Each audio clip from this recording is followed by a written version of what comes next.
क्या आपने कभी उल्टा पिरामिड देखा है? जमीन के अंदर बना एक अद्भुत उल्टा पिरामिड, वो भी भारत में। एक ऐसी कलाकृति जिसे देख के आपका दिमाग घूम जाएगा। आओ दिखाता हूँ। 9वीं शताब्दी के दौरान राजस्थान में गर्मी 50 डिग्री तक पहुँचती थी, बारिश कम हो रही थी, लोग प्यास से मर रहे थे। तब निकुंभ राजपूत वंश के राजा चांद ने अपने वास्तुकारों से एक ऐसा वास्तु बनवाया जो सदियों तक चला और इतिहास बन गया। यह है चांद बावड़ी। राजस्थान के दौसा जिले में एक छोटा सा गाँव वभानेरी में स्थित है। दुनिया की सबसे गहरी बावड़ियों में से एक, कला और विज्ञान का अद्भुत संगम। लेकिन इसे कैसे बनाया? इसे बनाने के लिए दो कंस्ट्रक्शन टेक्निक्स इस्तेमाल हुए। पहली है नेगेटिव टेक्निक, जिसमें ऊपर से नीचे की तरफ खोदना शुरू किया, मिट्टी हटाई, पत्थर काटे। दूसरी है पॉजिटिव टेक्निक। अब उन कच्ची दीवारों को मजबूत करना था, तो उन पर लगाए गए पत्थर के बड़े बड़े ब्लॉक्स, एक के ऊपर एक, और उसी खुदाई में से सीढ़ियां तराश दी, कॉरिडोर्स बना दिए बिना सीमेंट के। ये लगभग 100 फीट जमीन में 13 मंजिल गहरी है। इसमें कुल 3500 सीढ़ियां हैं, लेकिन इनका सीढ़ियां बनाने का तरीका अलग था। आड़ा तिरछा, मतलब कॉम्प्लेक्स लेकिन बिल्कुल सटीक। यह तीनों दीवारों की सीढ़ियां जब आपस में मिलती हैं तो एक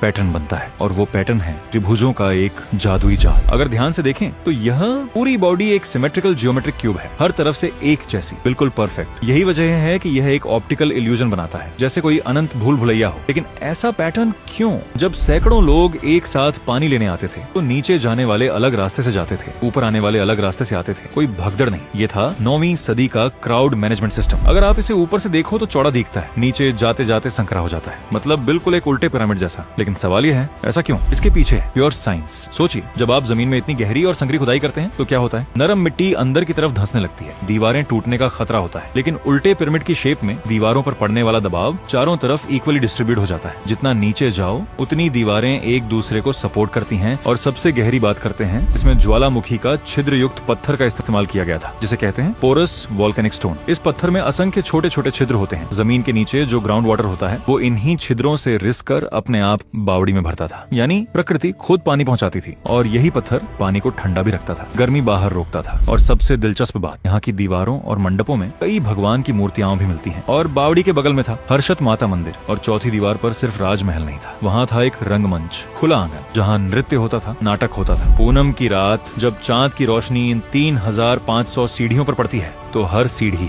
चमक उठती है और नीचे के पानी में पूरी बावड़ी का प्रतिबिंब उभरता है। और यह जान के आप हैरान हो जाओगे कि हम भारतीयों ने बनाए हुए इस स्ट्रक्चर से इंस्पायर होकर दुनिया के सबसे बेहतरीन में से एक माने जाने वाले फिल्म डायरेक्टर क्रिस्टोफर नोलन ने अपनी film the dark night rises में इसका बखूबी इस्तेमाल किया था।